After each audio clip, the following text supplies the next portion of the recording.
Welcome to the latest episode of our podcast series for financial advisors. Today's episode is A Culture of Choice, Why Raymond James Rocks the Regional Space in Advisor Recruiting.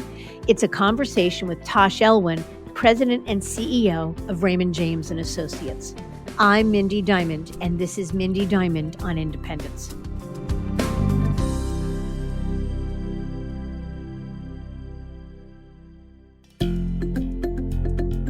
This podcast is available on our website, diamond-consultants.com, as well as Apple Podcasts and other major podcast platforms. If you are not already a subscriber and want to be notified of new show releases, please subscribe right on your favorite podcast platform or on the episode page on our website. For Apple Podcast users, I'd be grateful if you'd give the show a review. Your input helps us to make the series better and alerts other advisors like you who may find the content to be relevant. And while you're at it, if you know others who are considering change or simply looking to learn more about the industry landscape, please feel free to share this episode or the series widely. If you're a regular listener of this show, you've heard me talk about how this podcast journey has evolved from a conversation about the independent space to narratives and discussions about independence as an overarching concept and mindset. Advisors' ever-increasing desire for greater agency in how they serve clients and grow their businesses has driven the growth of models and firms outside of the traditional wirehouse space and spawned the popularity of regional firms like Raymond James. Because there was a time in years past when an advisor might otherwise have eschewed the thought of leaving one of the wirehouses, the biggest and best names in the business, for a smaller and relatively unknown regional firm. But times have changed. According to the Advisor Moves scorecard on investmentnews.com, Raymond James Financial Services and Raymond James and Associates both placed on the top 10 list of transitions to the firm, with a gain of 425 advisors year to date as of this recording. So what's the attraction? As president and CEO of Raymond James and Associates, Tash Elwyn puts it, it's really about the culture. Because in a world where many wirehouse advisors were indoctrinated in the notion that bigger is better, advisors and their clients are now thinking differently. And these folks are more attracted to firms with less bureaucracy and greater freedom to serve their clients. For those at Raymond James and Associates, it's actually written into the contracts that the advisor owns their clients. It's about an environment dedicated to treating advisors like clients, where their voice is heard and they have the ability to choose just how much autonomy they want by opting for any of the firm's multi-channel affiliations. It's an ethos that comes from the top, and in this case, started at the bottom. Tash joined the firm as an advisor trainee in 1993 and worked his way from financial advisor to assistant manager to brand manager to head of the private client group and on to the president and CEO, the role he currently holds. And in fact, as he shares, he still has some clients he manages money for, so his perspective of being an advisor is fresh and current. While it's Tash's high-touch experience that informs his leadership of the firm today, under the hood is an engine composed of 4 key components that together drives the firm's success.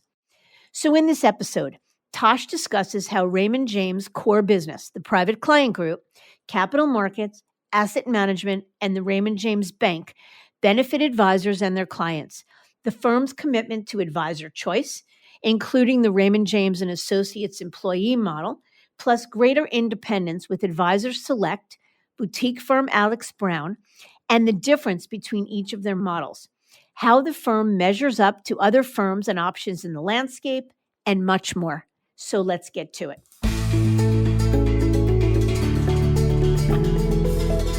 Tash, thank you so much for making time for us today. Thanks, Mindy. It's a real honor to be here with you today. Yeah. So let's jump in, a lot to cover.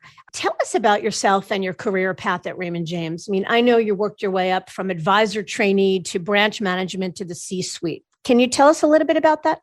Sure, happy to. Probably the best way to begin is with a question I get on almost a daily basis, which is, what kind of name is Tash? And answering that question, I think, also gives some good perspective in terms of my background and my upbringing. Tash is short for Tash Tego, Tashtego, which is the name of the Native American harpoonist from the book Moby Dick. And how it came to be that I was named Tash Tego is when I was born back in 1971. I'll politely say my parents were a little bit left of center. And however left of center you just went in your mind, keep going. I often describe to people that my childhood was much like the Alex P. Keaton character on the TV show Family Ties. And I wasn't quite carrying a briefcase and wearing a bow tie to school, but pretty close to it. And so growing up with my hippie parents, born in Boston, blizzard of 78 hit. The minute it thawed, we fled for the warmer climate of Atlanta. And that's really home for me. Grew up there, went to Emory University in Atlanta, was a political science major, almost but not quite a double major in Russian language. Had my heart set on going into the Peace Corps, and then wanted to work in public service and quote unquote change the world. As I was waiting to hear back from the Peace Corps, I was contemplating a plan B of what if it took them the full year to get back to me. And not only that, I didn't get in. And thought of a friend from college whose mother was an executive at Lehman back in the day. And he each summer interned on Wall Street, which was a fancy word for cold call. And he'd come back to Emory just raving about what a great profession it was. And so I'll admit to our listeners today that my initial choosing of this career was no more complicated than if Adam can do this, anybody can. I joined Raymond James, not quite, but almost straight out of school. Started with the firm as a cold caller back in October of 93. Had an opportunity about a year later to go into the training program.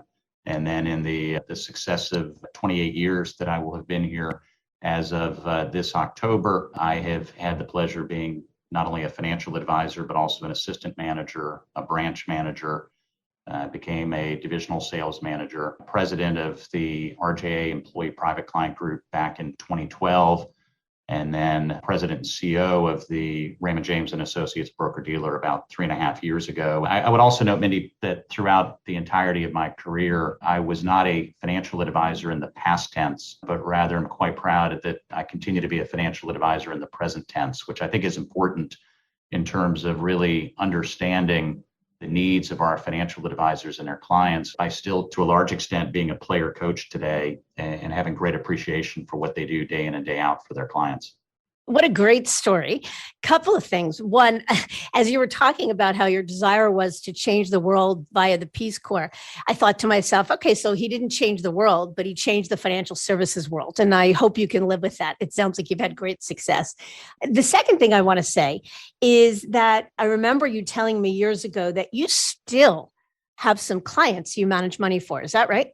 It is true. And it's something I really enjoy. Both just the gratification that comes from serving the same families for as many years as I have, but then also, as I said a moment ago, the perspective that comes from still being a financial advisor today. And literally not a day goes by where I'm not in some sort of a meeting or conversation where we're prioritizing how to invest in support for our financial advisors, where I think to myself, I wouldn't be as qualified to make the decisions I'm making in support of our advisors, our branch associates, and our clients, if I still didn't have the perspectives that I do of being an advisor today.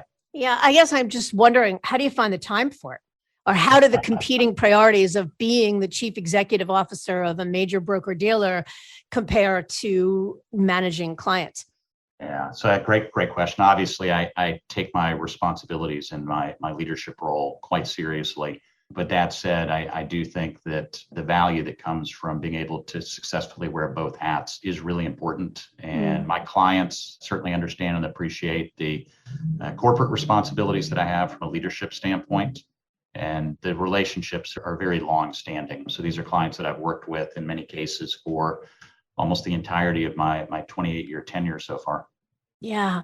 So I want to share a story I just reminded you of before we hopped on, and I want to share it with our listeners.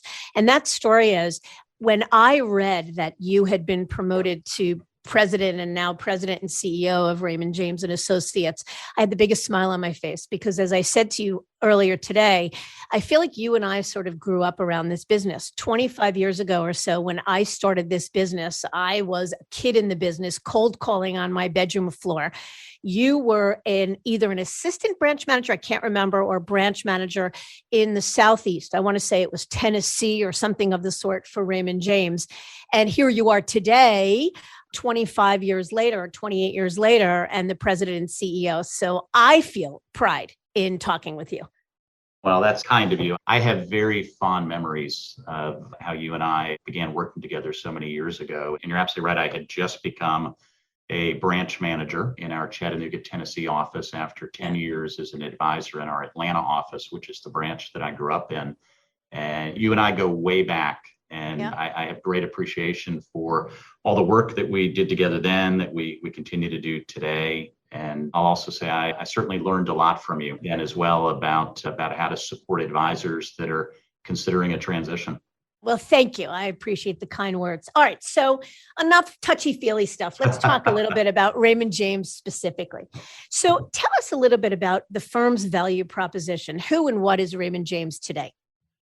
So Raymond James today, we are a global financial services company, and we have four primary businesses. We have the private client group, which is by far the largest and most significant business here. It's roughly 2/3 plus of our revenue and profitability. We have a capital markets business, which is both equity as well as fixed income capital markets. We have a very strong asset management business. And then additionally, Raymond James Bank. And so those really round out the four core businesses at Raymond James Financial. But as I said, the primary and the largest business at our firm, as proud as we are of the entirety of the firm, is the private client group. And in terms of our value proposition, I would oversimplify by describing it as it's being very uniquely positioned as arguably the only firm in the industry today that is simultaneously big enough but small enough. And we have the resources, the intellectual capital, the technology, the solutions that we can very capably and competently help advisors compete for business and make a difference in their clients' lives and grow their business. But simultaneously, we continue to do so within a culture that has the accessibility and the responsiveness and the family feel that so many advisors today continue to value and appreciate. Yeah. So a lot to unpack there, and we'll come back to some of that. But one of the things I want to talk about is Raymond James differentiates itself from much of the industry competition by its multi-channel association model. So when you tell us that 2/3 of the revenue comes from the private client group, that is both the employee channel, Raymond James and Associates, and the Raymond James Financial Services independent contractor model. Is that correct? That's correct. Okay. And so tell us a little bit about why that multi-channel association model is resonating. I mean, we know you're having great recruiting success. So what is that about? So beyond the comments I made just a moment ago about our value proposition being that we are big enough but small enough, I would extend that thought in answering this next question by really highlighting that at the end of the day, I think the single greatest competitive advantage that our advisors enjoy by being affiliated with Raymond James, and as a consequence, then it's the single biggest competitive advantage for the firm, is our commitment to what we call advisor choice.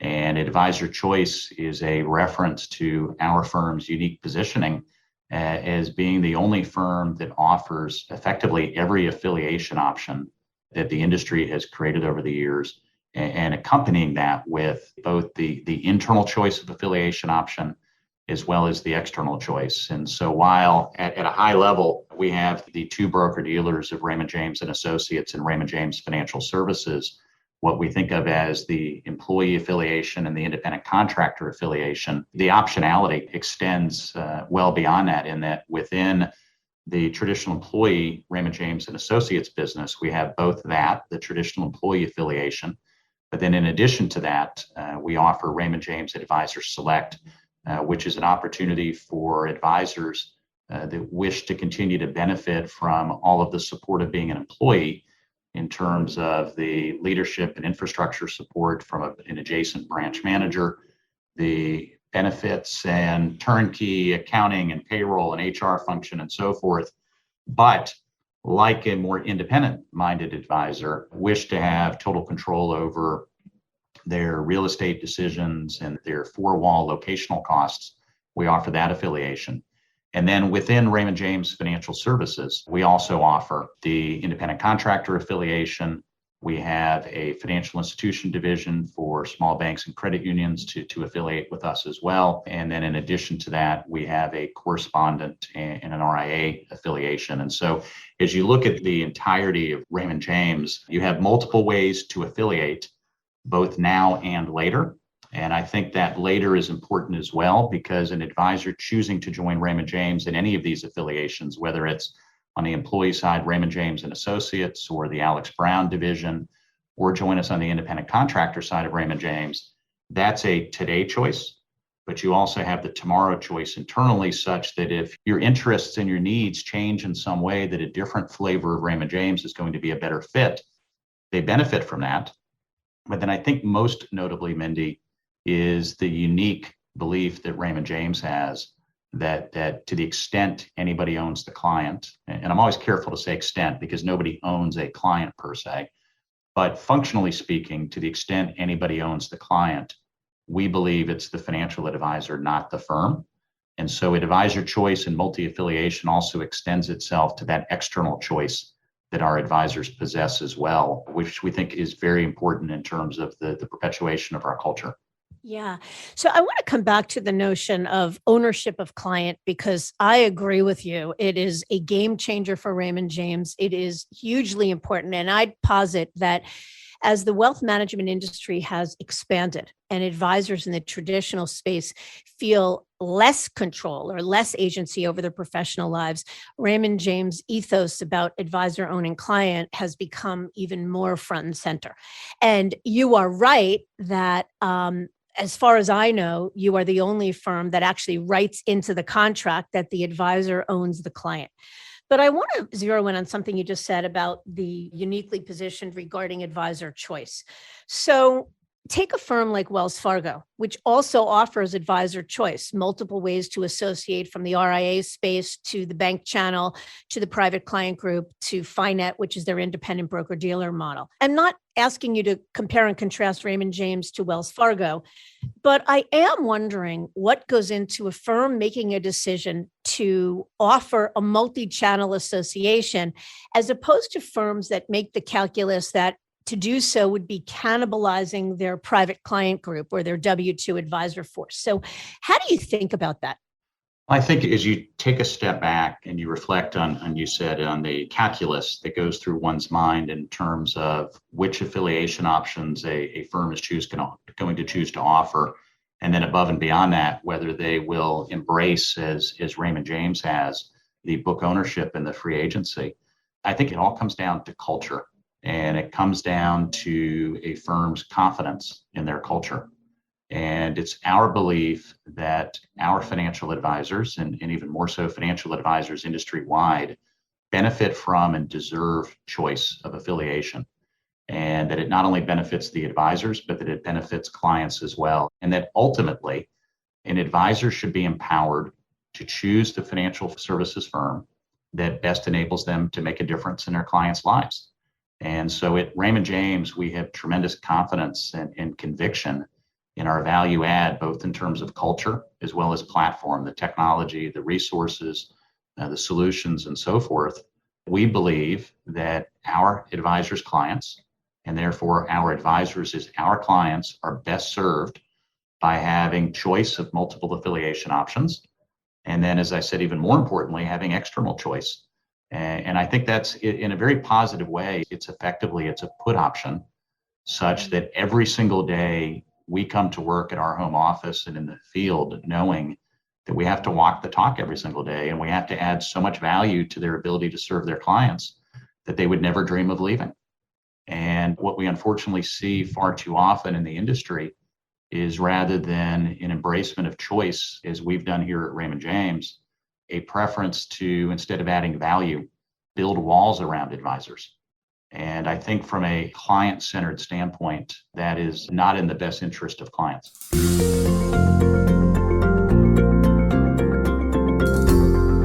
think that's incredibly valid. But it raises the question, so can an advisor freely slide from one affiliation model to another within Raymond James without penalty? Yes. So we in Advisor Choice support the choice both at the time of affiliation, when an advisor is transitioning from one firm to another. We support the choice of which affiliation within Raymond James best fits their business and their client needs. And then again, as those needs potentially evolve in some way that a different flavor of Raymond James is going to better suit them, they have that ability to move internally from one affiliation of Raymond James to another. So one of the questions I have is that it can be somewhat overwhelming to have all that choice. How does an advisor who's looking at Raymond James decide which affiliation model is best?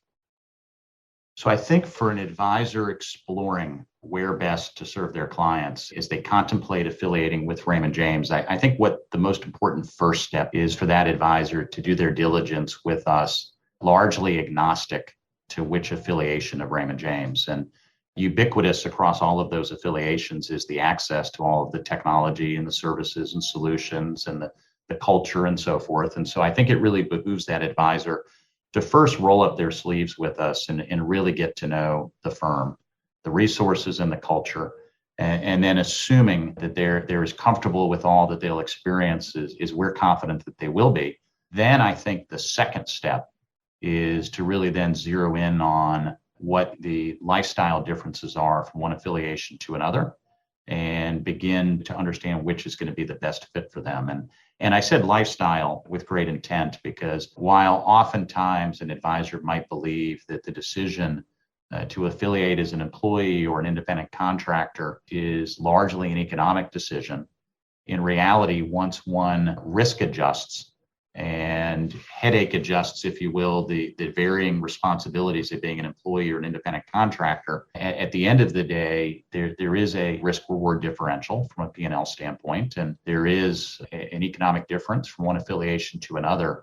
But ultimately, when you really bottom line it, I believe that advisors are making much more of a lifestyle decision in terms of what aspects of running the business are important for them to control and be responsible for, and what aspects of the business would they like their partners within Raymond James to be responsible for as well. And that's really what guides the values-based decision by the advisor as to which flavor of Raymond James is going to best support them.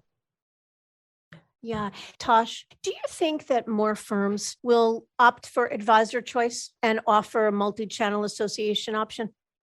Yeah, it's a great question, Mindy. Again, reflecting on advisor choice being what I believe is our most significant competitive advantage. While that said, we certainly benefit from a client-centered standpoint. My greatest wish would be to see the rest of the industry join us in the commitment to supporting advisors as advisors are most empowered.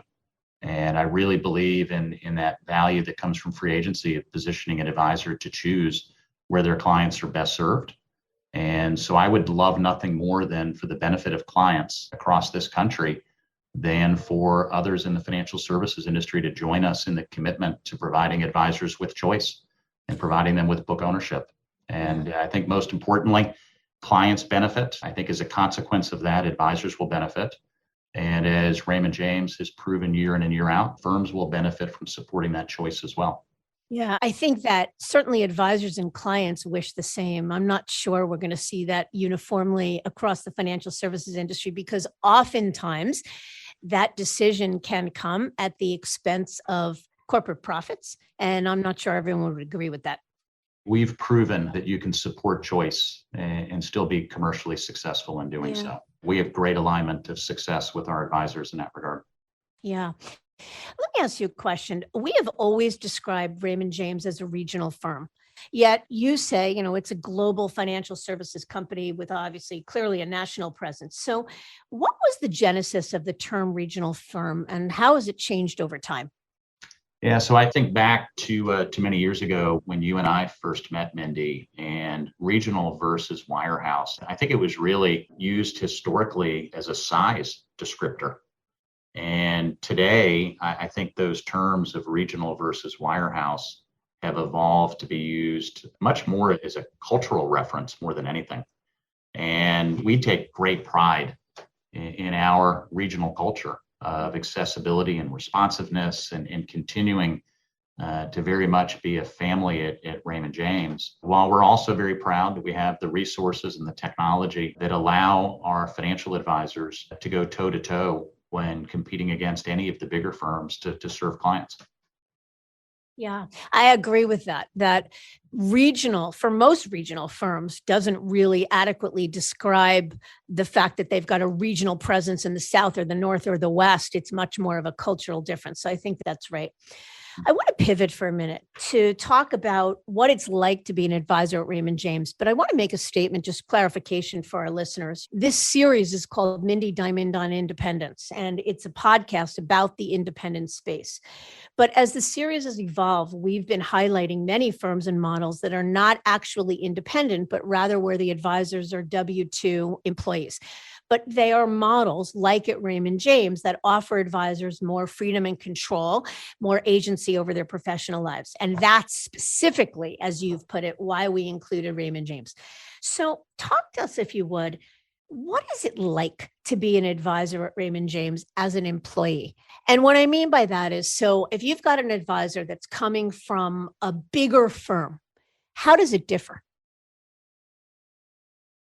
Well, first, I think as an employee advisor affiliated with Raymond James, our advisors would tell you that they're treated like adults and they're treated like professionals.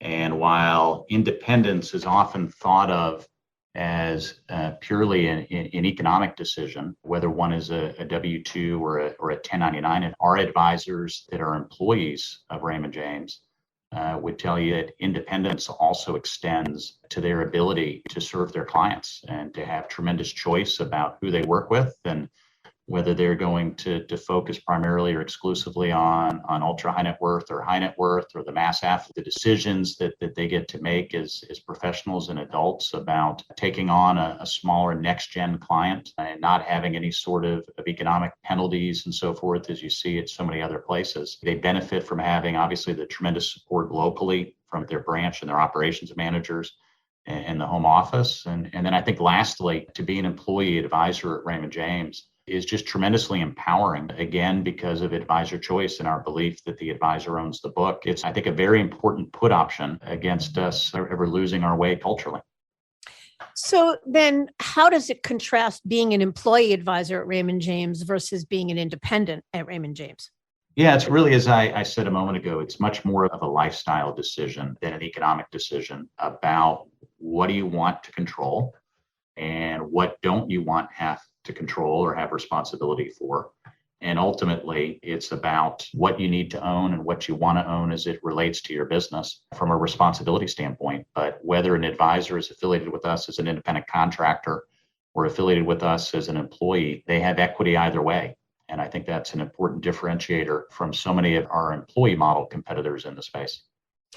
When you say equity as an employee, can you tell me what you mean by that? So again, with that belief that the advisor owns his or her clients and owns his or her business. Meaning he has 100%, he or she has 100% equity in his business, no matter which affiliation. That's correct. Got it. Okay. So what are the kinds of things then, let me ask this another way, that an employee advisor can't do that an independent advisor might be able to do? So for example, how does it work if somebody wants to write a client newsletter? What kind of compliance approval is required? Like, how does that differ? There's no differences in that regard. And so whether someone is affiliated as an employee or an independent contractor, we have consistency of the supervisory and compliance support. We have consistency of marketing support as well. So advisors in both the employee and the independent affiliations with Raymond James, I think are supported tremendously well from an entrepreneurial standpoint to be able to brand and market and differentiate themselves. Yeah. You say it's a personal decision or a lifestyle decision. I often describe it as, how do you want to live your business life? And so what you're saying is an advisor has the same sort of entrepreneurial ethos, no matter which model he or she decides upon. So what are the kind of things then that Raymond James supports an employee advisor with or for that they don't for an independent advisor?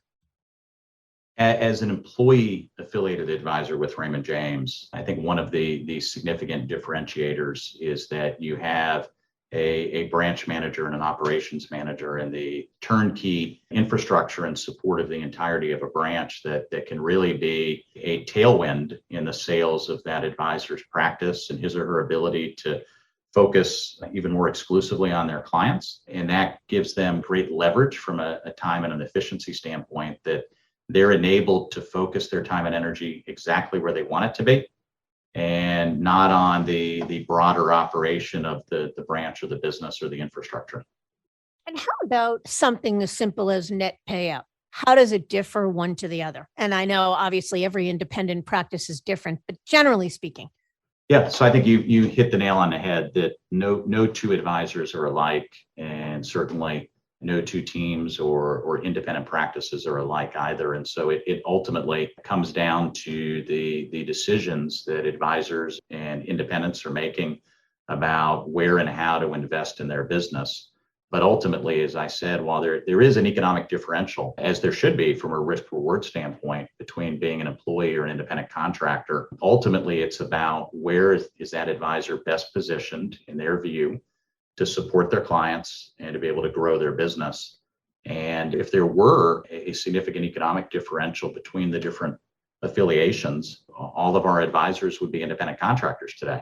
And the fact that so many of our firm's advisors continue to find great value in both the support and their ability to grow, as well as the compensation by being an affiliated with the firm as an employee advisor, shows that different advisors find value in different affiliations.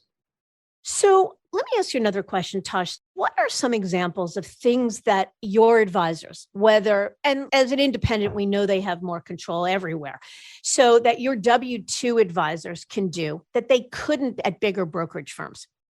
Yeah, so there's a long list, but in the interest of time, I'll share just a handful of key highlights there. One of the first that comes to mind, Mindy, would be the ability that our employee advisors have to leverage what is truly customized marketing capabilities. So we have an entire creative agency within the firm that stands by to assist them with a focus on branding the financial advisor even more so than the firm. One of our colleagues remarked a handful of years ago that, as proud as we are of the Raymond James brand, and we certainly are, that even with our employee advisors, we're more focused on the name on the back of the jersey than we are on the front of the jersey. And so that those marketing capabilities are incredibly robust and help enable that advisor to really leverage what's unique about their practice. I think we have much more expansive social media capabilities than our larger competitors. Be remiss if I didn't again mention the tremendous competitive advantage of advisor choice and book ownership that they have.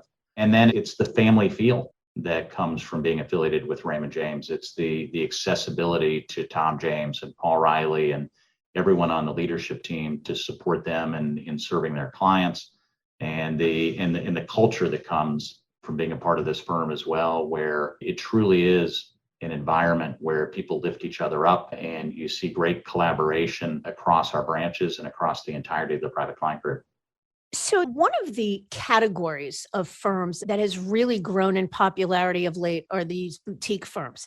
And they're the firms that have replaced the old Lehman Brothers or Credit Suisse or Deutsche Bank, the place where high net worth focused, sophisticated advisors went when they found the wirehouses to be too big, the regional firms to be not sophisticated enough. That was the old sort of mantra, if you will, or the old belief. And it's a new sort of model. It includes the First Republics and the Rockefellers. It includes a number of independent firms like Stewart Partners or Crescent. So I'm not asking you again to compare Raymond James to any of those firms specifically, but model-wise, how do you think Raymond James stacks up as a home for someone who wants a smaller advisor force, a smaller community, and services high net worth or a more sophisticated client? Yes, I think over the many years now that you and I have known each other, the industry has become really barbelled, if you will, where at one end of the barbell, You have the wirehouse firms and some of the larger bank-focused firms. And these are firms that to varying degrees have strong platforms and solutions and so forth. But largely speaking, they've grown to such an extent that culturally they scarcely resemble the types of firms that so many advisors grew up with back in the day when they would say it was still fun to be a financial advisor. And then you go to the other end of the barbell, and that's where one's going to find boutiques and startups and regionals.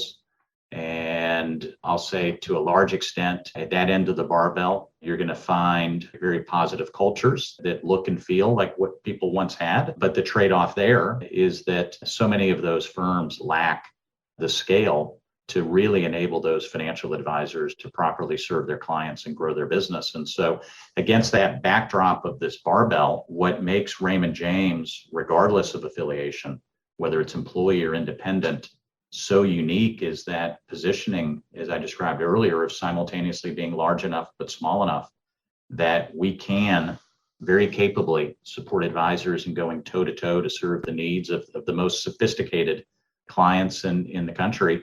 Yet at the same time, we continue to do it in a culture that looks and feels like a regional. And so we think that's it's a very powerful recipe in support of advisors. And then when you overlay that with Raymond James being the only firm in the profession that still today has that commitment to advisor choice of not only multi-affiliation, but also the book ownership and the free agency, I think it's no wonder why, most importantly, Raymond James is flattered by such great advisor loyalty and retention. And it's no surprise the firm continues to be able to selectively recruit as successfully as we do as well.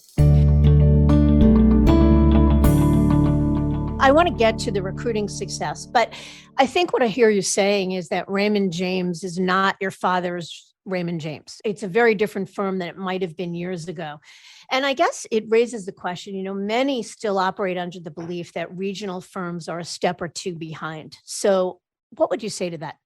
Yes, I understand to an extent how an advisor coming out of one of our larger competitors might wonder about capabilities and resourcing, because just looking at the scale of a firm, one might wonder how a comparatively smaller firm is going to be resourced as well. And I'll go back to my comments about while Raymond James is very proud of the 4 different business segments that we operate in, the private client group is by far the most significant of the 4 businesses at Raymond James. And so while Raymond James may not have the scale of some of our larger competitors, what we do have is such a significant focus on supporting private client. And so our prioritization of technology resources and investment and so forth, very appropriately, are heavily in support of the private client group. And so what advisors discover to their delight as they do their diligence with us is that not only are there no trade-offs in exiting a larger firm to affiliate with Raymond James, but that in so many ways, particularly in terms of technology, quite frankly, there's a number of trade-ups. And that comes, again, from that almost exclusive focus we have on private client, coupled with that, I think very importantly, we build technology through the eyes of the advisor. And our advisors, through our Technology Advisory Council, both formally and then through informal feedback opportunities as well, really help guide and influence the prioritization of resources. And so that allows Raymond James as a firm of our size to really quite capably punch above our weight, if you will, in providing advisors with all the resources they need. And this goes well beyond technology. It extends itself to virtually every aspect of our business, again, because of the PCG focus that we have. Right. So how about with respect to access to banking and lending? Yeah, so we, as I noted earlier, Raymond James Bank is one of the 4 core and primary businesses at the firm. And we have tremendous partners at the bank who understand the importance of partnering with and supporting the private client group. And so our both cash and lending capabilities are quite robust in support of our advisors' client needs. Mm-hmm. How about investment banking? If a high net worth focused advisor has a large client who has an investment banking need, how is that serviced at Raymond James? Yeah, so the investment bank at Raymond James is a really strong and successful business. And our partners have done a phenomenal job of growing and strengthening that franchise over the years. And we've seen great synergies between the private client group and investment banking in both directions, in terms of advisors being really confident and comfortable in referring their business owner clients to the investment bank for advisory work. And in return, the investment bank has found great synergies with private client advisors as they're creating liquidity for business owners as well. And I think a really tangible example of this I would share is that we launched 2 years ago a program jointly created by the investment bank and the private client group, in which we are educating and exposing our advisors to how we can better partner with the investment bank to create positive outcomes for their clients and business growth, both for the advisor as well as for Raymond James. And we've seen a number of really significant success stories come out of that. How about interest in supporting an advisor who has an international business, an offshore business? Yep. So we're certainly strong in that regard as well. And it's an area where we've continued to invest in terms of resourcing and capabilities. And from a risk management standpoint, we're appropriately selective about the affiliations that we're inviting there with advisors that we're recruiting. But that's a space that we have very strong capabilities in and is a growing business for Raymond James. Yeah. Okay. I want to pivot to your recruiting success, because Raymond James has had extraordinary recruiting success of late. And in fact, I'm just looking at an Advisor Hub article from yesterday. We're recording this on Wednesday, October 6th, and this article was published October 5th, that just yesterday you recruited yet another $600 million 5-person team in Greenville, South Carolina. What do you think the extraordinary success is due to? Because we know that your transition deals, your goal has never been to pay the largest deal on the street. And in fact, compared to much of the competition, it's often below the competition. So why do you think a recruit would still opt to come to Raymond James? So at risk of sounding like a broken record in our chat today, I'm going to keep coming back to its culture and its resources. And advisors want a culture like what they grew up with in the business when it was still fun to be an advisor. Yet at the same time, they continue to need all of the resources to properly serve their clients and grow their business. And Raymond James really capably meets both of those needs. And that's why we've been so successful at recruiting. And as important as recruiting is, though, I can't stress enough to your listeners today that retention of the advisors that are already affiliated with Raymond James is first and foremost in our mind, and continuing to add value to their ability to serve clients and grow their business such that they reward us with their loyalty. That's really the foundation for our growth. And I think that's where so many other firms in the industry have failed to get it right, is understanding that retention is really the foundation for growth. And then that allows you, as we are, to be selective from a recruiting standpoint about who else we invite to join the family. Yeah, I can't disagree with you. You and I are talking about how we sort of grew up in this business simultaneously. And one of the things that I've seen change more than anything is advisor mindset. When I started the business, the number one question any advisor would ask me, no matter where he or she was practicing, was what's the deal? What's the hot deal of the day? And while transition economics are important for sure, even if somebody doesn't care about it first and foremost, they're walking away from uninvested deferred comp, they've got a retirement to plan for, and they live in an industry where they're entitled to monetize their business if they take the risk of making a move. But it's rarely today the first question an advisor asks. The most important thing to advisors today, I think, is freedom, flexibility, and control, agency over how they live their professional life, which absolutely plays into what you're talking about. But oftentimes, in certain instances, and with Raymond James, it's true, that comes at the expense of getting the best transition package. So can you talk a little bit about how you think about transition economics for an employee-based advisor? Yeah, so happy to. So advisors choose Raymond James because they believe this is the firm at which they can best serve their clients and best create business growth. And in so doing, as they think about the economics, both short-term and long-term, advisors choose to join us knowing that they're going to be fairly and competitively compensated during the transition. The advisors that are choosing us, though, are not trying to maximize money in pocket on day one, but rather they want to be, as I said, fairly and competitively compensated during the transition, but also place tremendous value, and I think appropriately so, on having very attractive ongoing compensation, both in terms of cash payouts as well as wealth building. And as I say, wealth building, I should stress that it's wealth building that is additive to their compensation rather than at so many other firms, what's called wealth building or deferred comp is really just a behavioral incentive opportunity to earn back what should have been your own compensation to begin with. Right. So where are your best recruits coming from?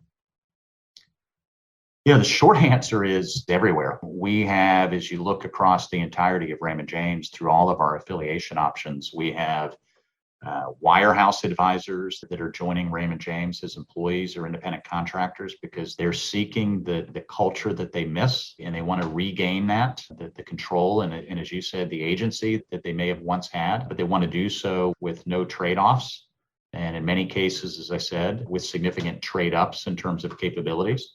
And then in addition to that, there are regional and boutique advisors and advisors from independent contractors that are joining Raymond James, both on the employee and the independent side, that may have valued the culture from which they're leaving, but they really need a step up in terms of access to technology and capabilities and solutions to be able to better and more deeply serve their clients. Yeah. So how do you think about your ideal advisor recruit? Yeah, so as tempting as it is, I think for so many firms to focus on quantity over quality, at Raymond James, the focus from an ideal advisor recruit standpoint, it's truly about the quality of the advisor. And so first and foremost, what we're focused on is affiliating with people that are genuinely making a significant and positive difference for their clients, that we're affiliating with advisors that are making a difference in the communities in which they live and work, and that we're partnering with people that we're going to be really proud to be represented by. And I think also very importantly, particularly in the employee affiliation at Raymond James, that these are going to be colleagues that we really enjoy working side by side in the office. I also think it's important that in the years ahead that we all as firms continue to become more representative of all of our clients in terms of diversity too. Mm-hmm. And one other question, does Raymond James offer for a W-2 advisor, do you offer a sunset or retire in place programs for senior advisors so that they can monetize their life's work without having to make a move? We do. We have a very robust and deep consulting team at Raymond James within our practice planning and acquisition group. And there is a ton of great support there. But I can't stress enough that unlike so many of our competitors where when it's time to sunset, they say that you can have any flavor of ice cream as long as it's chocolate. At Raymond James, when it comes to an advisor planning as much for their succession as they have planned for their clients over the years, we have no prescriptive template. And rather, while we have some foundational work from which they can begin, every single succession is really heavily customized to that advisor's business, to what's important to them from a team and a successor standpoint.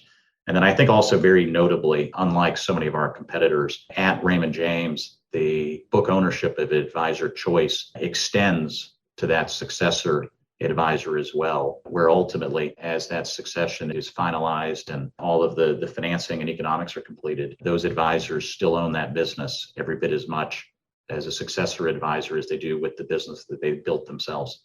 Yeah. Let's pivot, the interest of time, to, as a CEO of a major firm, what's your perspective on the wealth management space overall? And where do you think the puck is heading and what worries you about the future of wealth management?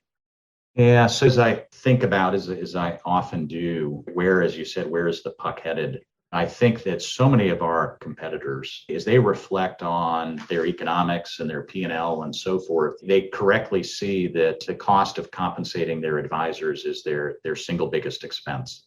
And I think in so doing, it's created a proverbial fork in the road for the wealth management industry on a go-forward basis, where those firms, in recognition of their advisors being their single biggest expense, so many firms have become intent on disrupting that expense and disintermediating their own advisors. And they do so through a variety of strategies, which range from the standardization and commoditization of delivery of investment solutions, effectively trying to make the advisor as much of a widget that they can plug and play as the investment model itself becomes a widget. The use of call centers and different distribution channels and so forth. And in contrast to that, while as we reflect on our own economic structure at Raymond James, we too recognize that advisors are the single biggest expense in operating our wealth management business. But rather than viewing that as our competitors do at that other proverbial fork in the road as an expense that needs to be attacked and disrupted and disintermediated, we recognize it as our greatest expense because the advisors that have chosen to be affiliated with Raymond James, they are the single greatest asset at Raymond James. And so we stand very confidently at the other fork in the road in which we embrace human advice that comes from human advisors. And we embrace that just as no two clients are alike, no two advisors are alike. And we think it's tremendously empowering for us to support and reaffirm our advisors at Raymond James as being, if you will, the center of the universe, both for the client experience, as well as being the center of the universe at Raymond James as well. So we continue to double down on supporting our advisors as being key to our success at this firm.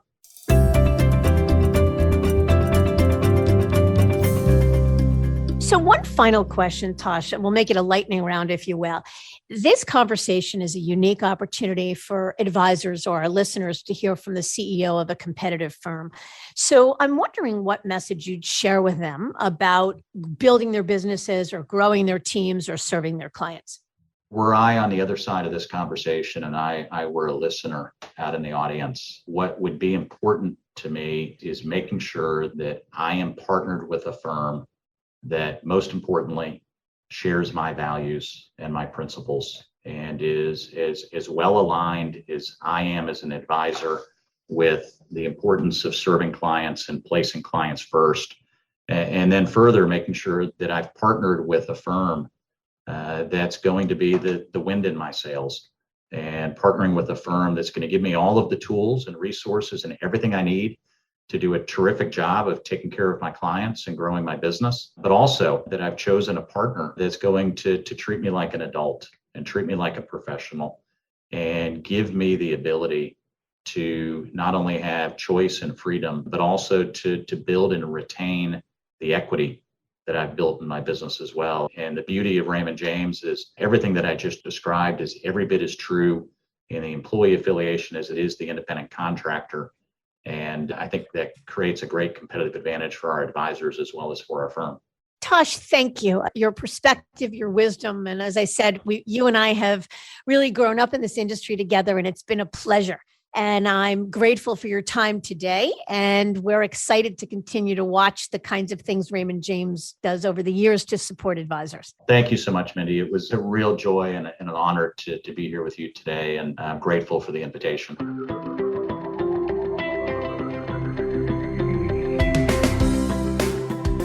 In a world that seems to be evolving at a pace that few can keep up with, firms like Raymond James have found their way to get right to the heart of what's changing most, advisor mindset.